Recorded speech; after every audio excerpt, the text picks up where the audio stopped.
A 22-game winning streak now for both the men's and women's basketball teams combined at the University of Toledo. 12 straight for the men, 10 straight for the women.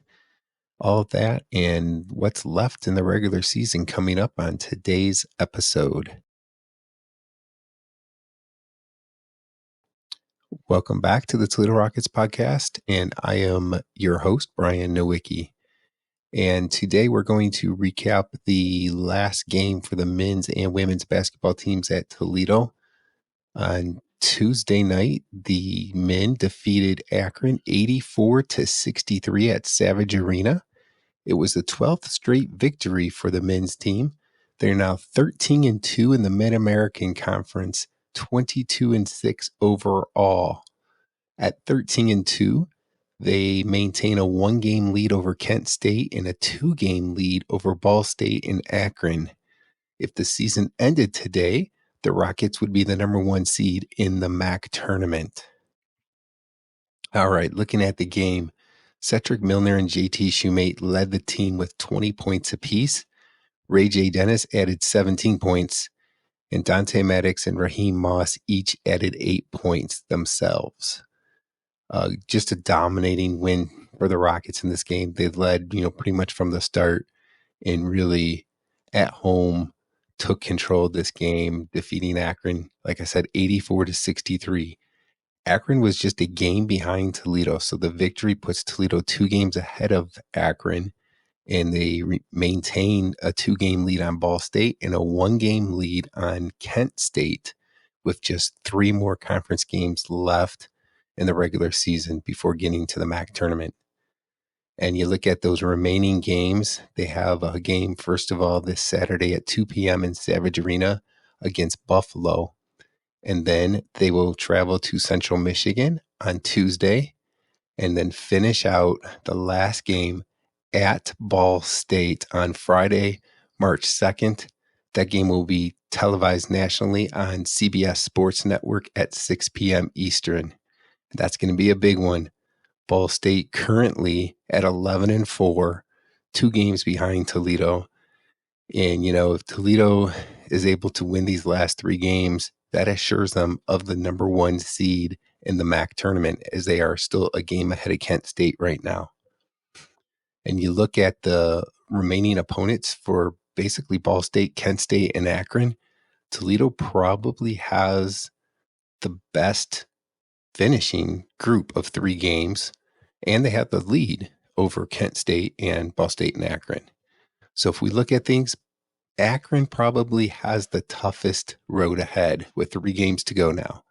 They host Western Michigan on Saturday, then they'll host Ball State on the 28th, and then play at Kent State in their final game.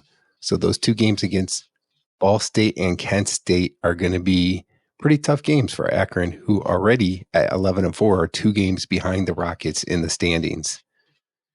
Then look at Ball State. They at 11-4 will play at Eastern Michigan on Saturday, and then at Akron on the 28th, and then finish hosting Toledo on the 3rd. So they have somewhat of a tough schedule. Eastern Michigan, has had their games that they played tough games. They played Toledo close in a couple of games this year.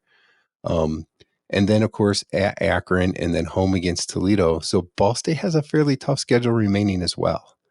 And then you look at Kent State.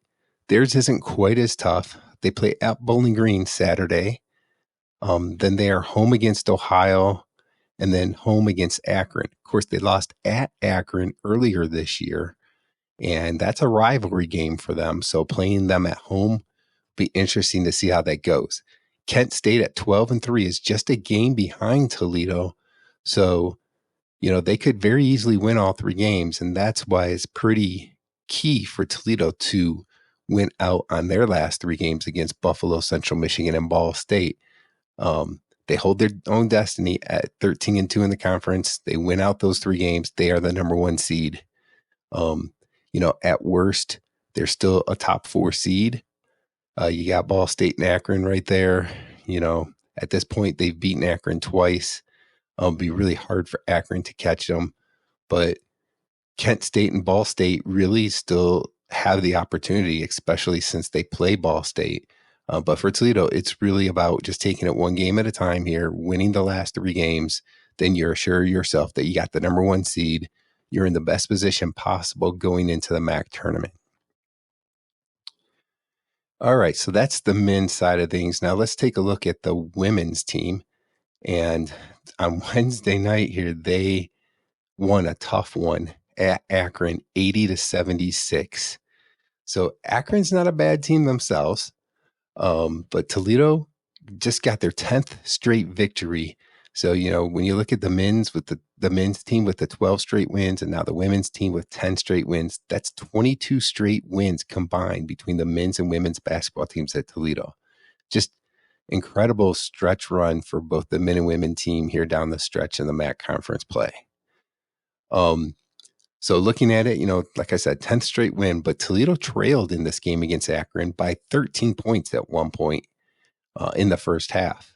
And then they came back, took the lead, and led for most of the second half. Still a close game throughout, that fourth quarter, basically a 3-4 point game, 5-point game at times. Pretty close down that stretch in the fourth quarter. But the women's team for Toledo just did a good job of winning this one. And, Sophia Ward, 20 points in this game. Konisha Lockett with 12. But then how about this? Jada Jansen with 19 points for the Rockets off the bench. Incredible effort there. And, it's a big, big win for Toledo. They remain tied with Ball State and Bowling Green, who are also 13-2 in the conference. So it's a 3-way tie for first place. And when you look at things, Toledo, Ball State, and Bowling Green are all going to play each other down the stretch here. 3 games left in the regular season. And the Toledo women, this is their schedule. At Ball State, then versus Kent State, and then versus Bowling Green, their arch rival in Savage Arena in the last regular season game before the MAC tournament. When you look at Ball State, like I said, they're 13-2. They're part of the 3-way tie for first. They finish at home against Toledo, then at Bowling Green, and then at Miami University. So you see where these teams, they're tied 13-2, but they're going to play each other a couple of times here still. There's a couple of games against, each other. Bowling Green at 13-2, of course, part of that tie. Their final 3 games are versus Buffalo, versus Ball State, and then at Toledo. So really, these last 3 games, this is where we're going to find out who's going to have the number 1, the number 2, and the number 3 seed in the women's MAC tournament. These 3 teams have been, battling all year long, 13-2 at this point, 3 games to go, 3-way tie for first place. And, Akron, I think, is 3 games behind right now. I believe they're 10-5. So really, you look at it and, Ball State, Bowling Green, and Toledo, that's the thing right there. Who's going to win the MAC regular season title? Who's going to get the number 1 seed? And then who's going to have number 2 and number 3? Down the stretch, it's going to be great just seeing these games here.